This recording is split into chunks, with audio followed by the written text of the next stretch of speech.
Zekthara had considered herself fortunate when the hegemony's intelligence division selected her for the reconnaissance mission.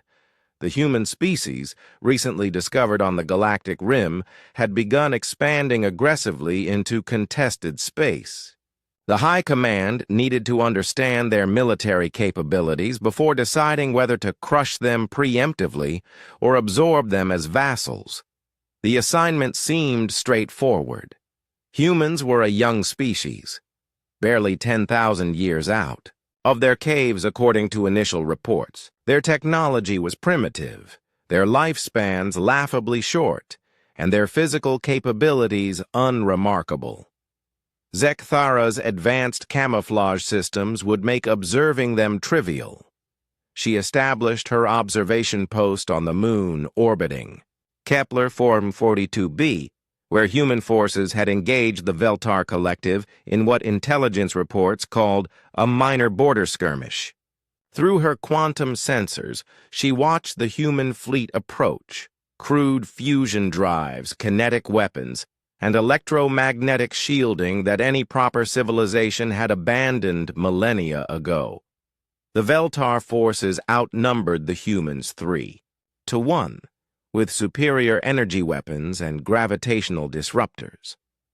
Zekthara expected to witness a brief educational slaughter that would confirm human irrelevance. What she witnessed instead defied everything she understood about warfare. The human commander, Admiral Sarah Chen, received the Veltar ultimatum to surrender with what the translation matrix rendered as grim amusement. Instead of retreating or attempting negotiation, Chen's response was broadcast on all frequencies. "This is Admiral Chen of the Terran Defense Force. You have 30 seconds to withdraw from human space before we demonstrate why that's in your best interest." The Veltar response was predictable. Particle beams lanced across space toward the human vessels.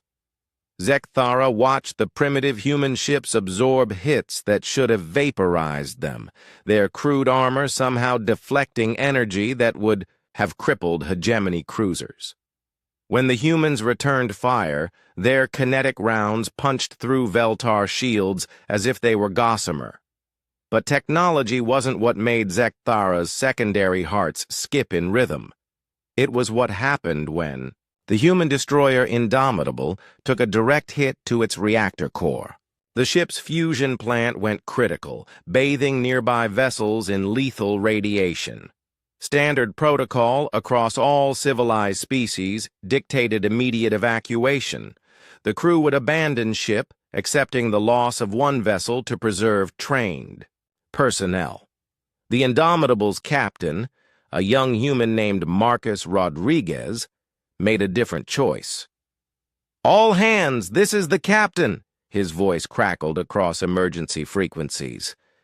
"We've got maybe 4 minutes before this reactor turns us into a new star. But if we can hold course for 3 of those minutes, we can ram their flagship. I'm not ordering anyone to stay, but I'm not leaving my ship." Zekthara expected mass evacuation. Instead, the crew's responses flooded the comm channels. "Bridge crew staying, sir." "Engineering's not going anywhere, Captain." "Weapons standing by for terminal engagement." The Indomitable maintained course, its hull glowing white-hot from radiation exposure, its crew working their stations even as their bodies began failing from radiation poisoning. With 30 seconds before detonation, the ship slammed into the Veltar flagship's command section at 15% light speed. The explosion consumed both vessels and crippled 3 nearby Veltar cruisers. But that wasn't the end. Across the battlefield, similar acts of impossible courage repeated themselves. Human fighters, outgunned and outmaneuvered, used their own vessels as weapons when ammunition ran low. Boarding parties fought room by room through Veltar ships, refusing to retreat even when wounded. A human medical frigate deliberately positioned itself between Veltar forces and a damaged cruiser, its captain declaring, "You'll have to go through us first." Zekthara had studied warfare across 17 civilizations. She understood tactical, doctrine, strategic planning, and the mathematics of acceptable losses. What she observed defied those calculations. Humans didn't fight like a rational species seeking optimal outcomes. They fought like their survival was personal, like each lost ship carried irreplaceable pieces of their souls.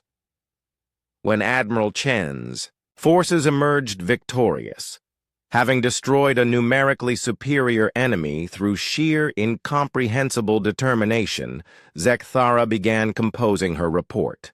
The humans possessed adequate technology and demonstrated tactical competence. But their true strength lay in something her analytical frameworks couldn't quantify.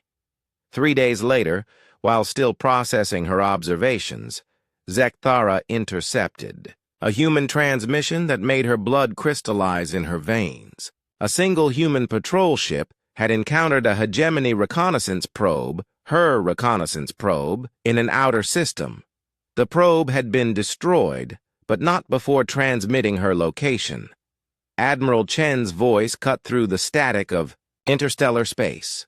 "Unknown observer, this is Admiral Sarah Chen of the Terran Defense Force. We know you're watching us. We know you've been cataloging our capabilities, and we know you're not human."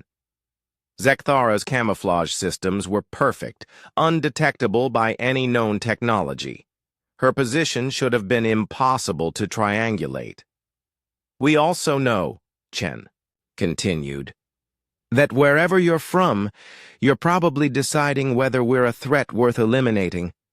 Let me save you some time with that calculation." The transmission paused, and Zekthara felt something she hadn't experienced in her 3-century lifespan: genuine fear.